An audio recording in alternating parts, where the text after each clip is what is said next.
Hello बच्चों, welcome back to our channel Rajput study zero. तो बच्चों, आज की इस वीडियो में हम आप लोगों को क्लास 12 जो कि हमारा हिंदी है, हिंदी का एक हम इंपॉर्टेंट टॉपिक बताएंगे जो आप सभी की बोर्ड एग्जाम में ये 5 नंबर में हर साल पूछा जाता है। बहुत ज़्यादा इंपॉर्टेंट है, बीआईएमपी है, ये फिक्स है, 100% फिक्स है कि आपकी बोर्ड एग्जाम में पूछेगा, जरूर पूछेगा। तो क्या है, पंचलाइट कहानी का सारांश। ठीक है, ये हर साल आपके बोर्ड एग्जाम में पूछा है। आप ये किसी भी बोर्ड एग्जाम में देख लीजिए, आपको ये पंचलाइट कहानी का जो है सारांश हर साल पूछा गया है। ठीक है, तो आपको किस तरह लिखना है अपने बोर्ड एग्जाम में, बहुत ही आसान शब्दों में इस वीडियो में आप सभी को बताएंगे। तो वीडियो को इन्हें देखिए, बहुत ज़्यादा इंपॉर्टेंट है। अगर 2026 बोर्ड एग्जाम देंगे तो आपके लिए बहुत ज़्यादा इंपॉर्टेंट, बीआईएमपी जान लीजिए। तो चलिए स्टार्ट करते हैं बिना देर किए। चैनल पर नए हो चैनल को सब्सक्राइब कर लीजिएगा, नोटिफिकेशन ऑन कर लीजिएगा। तो चलिए, वीडियो पसंद है तो लाइक कीजिएगा जरूर। चलिए स्टार्ट करते हैं। तो देखिए, पंचलाइट कहानी का सारांश ऊपर लिखेंगे पंचलाइट। ठीक है, उसके बाद यहाँ से हेडिंग डालेंगे कहानी का सारांश। क्या, कहानी का सारांश। ठीक है, उसे कहानी के सारांश में लिखेंगे पंचलाइट रेणु जी की आंचलिक कहानी। जो पंचलाइट कहानी है वह किसकी एक कहानी है, फणीश्वरनाथ रेणु जी की, जो शॉर्ट में रेणु जी लिखा है। ठीक है, उसके बाद देखिए, कहानी में बिहार के एक पिछड़े गांव के परिवेश का सुंदर चित्रण प्रस्तुत किया गया, यानी कि जो बिहार है वहाँ का ये कहानी है। ठीक है, उसके बाद देखिए आगे, महतो टोली में अशिक्षित लोग हैं, यानी कि एक गांव है, यहाँ पर महतो टोली है, वहाँ के जो लोग हैं अशिक्षित, यानी कि अनपढ़ हैं, बिना पढ़े लिखे, यानी बी पढ़े नहीं हैं। ठीक है, अशिक्षित लोग हैं। उन्होंने रामनवमी के मेले में पेट्रोमैक्स खरीदे। ठीक है, क्या खरीदा, पेट्रोमैक्स, जिसे हम क्या कहते हैं, पंचलाइट कहते हैं। ठीक है, इतना समझ में आ गया। उसके बाद देखिए, जो महतो टोली है उसमें अशिक्षित लोग हैं, उन्होंने रामनवमी के मेले में क्या खरीदा, पेट्रोमैक्स, जिसे हम क्या कहते हैं, पंचलाइट कहते हैं।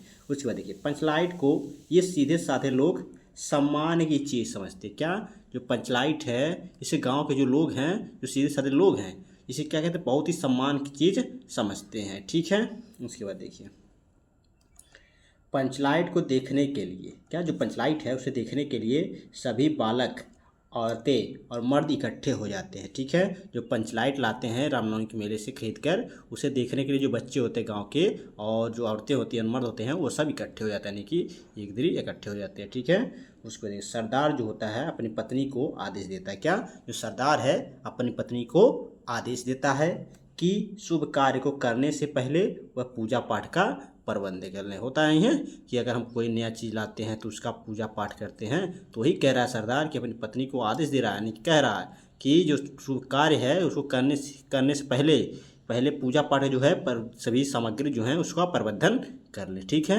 उसके बाद देखिए, सभी उत्साहित यानी खुश हैं। ठीक है, परंतु समस्या उठती है कि पंचलाइट जलाएगा कौन। लेकिन वहाँ पर एक समस्या उठ जाती है कि पंचलाइट को जलाएगा कौन, क्योंकि गांव में कोई नहीं था जलाने वाला।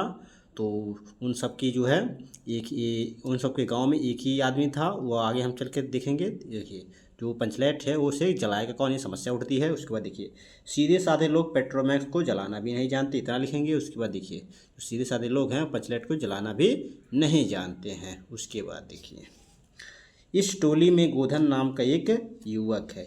अब देखिए, यही गोधन जो है, यही जो है पेट्रोमैक्स को जलाएगा। ठीक है, कैसे जलाएगा देखिएगा। इस टोली में गोधन नाम का एक युवक है, वह मुनरी नामक के युवती से प्रेम करता है, यानी कि जो गोधन है वह मुनरी नामक एक लड़की है, युवती है, उससे वो क्या करता है, प्रेम करता है। ठीक है, मुनरी की माँ जो थी, जो युवती है यानी लड़की है, उसकी माँ जो थी, उन्होंने पंचों से गोधन की शिकायत की थी। क्या की थी शिकायत, कि वह उसके घर के सामने से सिनेमा का गाना गाकर निकलता है। क्या गाकर, सिनेमा का गाना। होता नहीं है कि गाना गाते हुए चलते हैं सभी लोग। देखिए, वही जो है उससे जो गोधन था, उसके मुनरी के जो घर था उसके सामने से वह क्या जो है सिनेमा का गाना गाकर निकलता था। इसी कारण जो है उन्होंने पंचों से क्या की थी, शिकायत की थी कि वह गाना गाकर निकलता है। इस कारण जो पंच थे उसे अपनी जात से क्या करते थे, निकाल रखे थे। उसके बाद अगले पेज में चलिए थोड़ा और है देख लेते हैं। पंच जो है निकाल रखे हैं। उसके बाद देखिए लिखेंगे आगे, मुनरी को पता है, जो मुनरी लड़की है, युवती है, उसको पता है कि गोधन जो है पंचलाइट जला सकता है। ठीक है, जो इसे प्रेम करता था गोधन, वह युवती जो है वह जो है पंचलाइट जला सकता है, उसको पता है। वह बहुत ही चतुराई से, क्या, वह चतुराई से यह बात पंचों तक पहुंचा देती है। कहाँ पहुंचा देती है, पंचों तक। पंच गोधन को पुनः जात में ले लेते हैं। जो पंच हैं वह गोधन को पुनः अपनी जात बिरादरी में ले लेते हैं, अपने गांव में ले लेते हैं, ठीक है। वह पंचलाइट को जला देता है। कौन? जो गोधन था वह पंचलाइट को जला देता है। मुनरी की माँ गुलरी काकी प्रसन्न होकर गोधन को शाम के भोजन का निमंत्रण देती है। वही देखिए, जब वह पंचलाइट को जला देता है तो मुनरी की माँ जो थी गुलरी काकी, वह बहुत ही खुश हो जाती हैं और गोधन को शाम के भोजन का निमंत्रण देती हैं, यानी कि भोजन को करने के लिए बुलाती हैं। उसके बाद देखिए, पंच भी अति उत्साहित होकर, क्या जो पंच थे वह अति उत्साहित होकर गोधन को कह देते हैं, तुम्हारा 7 खून माफ खूब गाओ सलीमा का गाना। इसका मतलब है तुम्हारा सभी जो अब तक को जो गुनाह था वो सब माफ़ हो गया, अब चाहे जहाँ आप गाना कोई भी गाना गाकर निकल सकते हो, चाहे जहाँ, ठीक है। तो ये आपका जो है इतना लिखना है। तो इसको आप सभी एक बार रिपीट कर लीजिएगा। जो है कहानी के माध्यम से अगर पढ़ेंगे या इसको रटेंगे तो आपको याद नहीं होगा, क्योंकि अगर सुनकर आप ये जो है कहानी के माध्यम से आप देखिए, आप इसे बना कर भी लिख देंगे तभी आपका निकल जाएगा। लेकिन आप सभी को इस तरह जैसे मैंने लिखा है इस तरह आप लिखते हैं तो आपको 5 नंबर में से 5 नंबर पूरा मिलेगा, ठीक है। तो आप सभी को इसी तरह लिखना है अपने बोर्ड एग्जाम में। तो कैसा लगा वीडियो कमेंट और जरूर बताइएगा। चैनल पर नया हो चलो सब्सक्राइब कर लीजिएगा, नोटिफिकेशन ऑन कर लीजिएगा। चलिए मिलते हैं आपसे नेक्स्ट वीडियो में।